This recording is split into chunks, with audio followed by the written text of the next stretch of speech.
দক্ষিণ চব্বিশ পরগনা জেলার নগেন্দ্রপুর উত্তরপাড়ায় আইসিডিএস সেন্টারে রান্না করা খাবারে পড়ল টিকটিকি। এই ঘটনায় 15 জন শিশু অসুস্থ হয়ে পড়েছেন।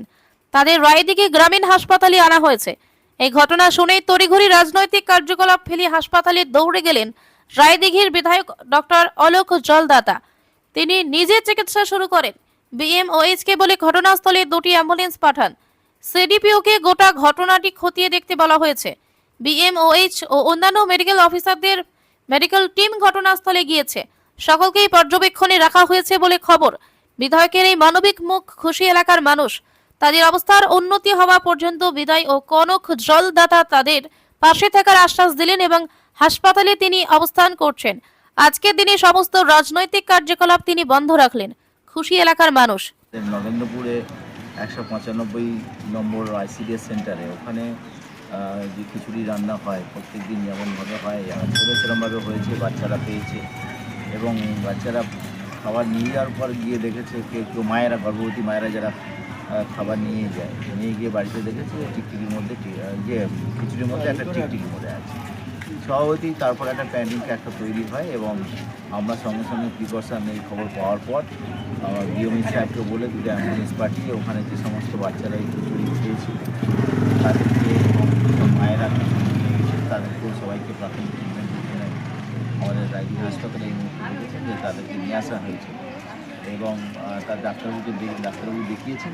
তো 1-2 বাচ্চার একটু বমি হয়েছিল, তারপরে এখন মোটামুটি সবাই স্টেবল আছে, তবে অবজারভেশনে থাকবে। ডাক্তারবাবু কথা অনুযায়ী যে ওরা কিছুক্ষণ অবজারভেশনে থাকুক, আর কোনো রকম কোনো অসুবিধা তৈরি হচ্ছে কি না। যেমন অসুবিধা যদি তৈরি হয় তাহলে সিম্পটমেটিক ট্রিটমেন্ট হবে, নাহলে অবজারভেশনে থাকার পর যদি দেখা যায় সবাই সুস্থ আছে তাহলে সেই অনুযায়ী তাদেরকে আবার ডিসচার্জ করে দেওয়া। তবে সেই সঙ্গে আমরা অবশ্যই সিডিপিওকে বলেছি যে যার এরকম ধরনের একটু নেগলিজেন্সি আছে অবশ্যই যাতে আইনানুগ যেন ব্যবস্থা নেওয়া হয়, কারণ এটা কোনোরকমভাবে টলারেট করা যায় না। ছোটো ছোটো বাচ্চারা যেখানে সেন্টারে তারা ডেলি খাবার খাচ্ছে এবং সেখানে তো হাইজিন থেকে আরম্ভ পরিষ্কার পরিচ্ছন্নতা এটা অবশ্যই কাম্য, যেটা আমাদের সরকার চায়। আমাদের মাননীয় মুখ্যমন্ত্রী মমতা বন্দ্যোপাধ্যায় এবং আমাদের সাংসদ অভিষেক বন্দ্যোপাধ্যায় তারা কিন্তু একদম সর্বজনভাবেই যে কোনো সমস্ত দিক থেকে মিড ডে মিল থেকে আপনার করে আইসিডিএসের বলুন সমস্ত জায়গায় কিন্তু এই ইনফ্রাস্ট্রাকচার তৈরি করে দিয়েছে যাতে পরিষ্কার পরিচ্ছন্নভাবে যাতে সেরকম ব্যবস্থা নিচ্ছে। এবার থেকে সিডিপিও সাহেবকেও জানানো হচ্ছে যাতে সেটা সেরকম সঠিকভাবে মানে দেখভাল করা।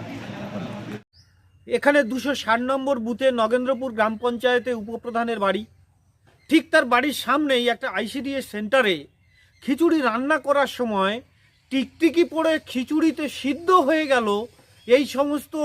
সেই সমস্ত আইসিডিএস কর্মীরা দেখতে পেলেন না, আর সেই অস্বাস্থ্যকর খাবার খেয়ে অনেক বাচ্চারা অসুস্থ হয়ে পড়ল।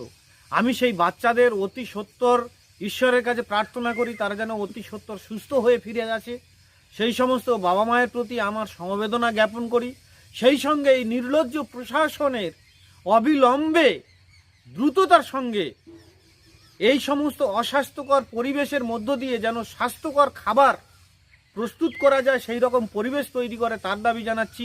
এবং যারা এই নির্লজ্জভাবে এই রকম টিকটিকি পোড়া খিচুড়ি বাচ্চাদের মুখে তুলে দিয়েছে তাদের অবিলম্বে শাস্তির ব্যবস্থা করতে হবে, যেন দৃষ্টান্তমূলক শাস্তি হয়, ভবিষ্যতে যেন বাচ্চাদের জীবন নিয়ে ছিনিমিনি খেলা না হয়। আমি সেই সমস্ত বাচ্চাদের আরোগ্য কামনা করি এবং এই নির্লজ্জ প্রশাসনের অতি সত্বর বিসর্জন কামনা করি, কারণ এর প্রশাসন না গেলে এই ব্যবস্থার কোনোদিন পরিবর্তন হবে না। আর যদি এই ব্যবস্থার পরিবর্তন করতে হয় তাহলে এই প্রশাসনের বিসর্জন দিতে হবে। আমি দীপু বর, রায়দিঘি বিধানসভার 134 নম্বর বিধানসভার মণ্ডল 4 ভারতীয় জনতা পার্টির সভাপতি।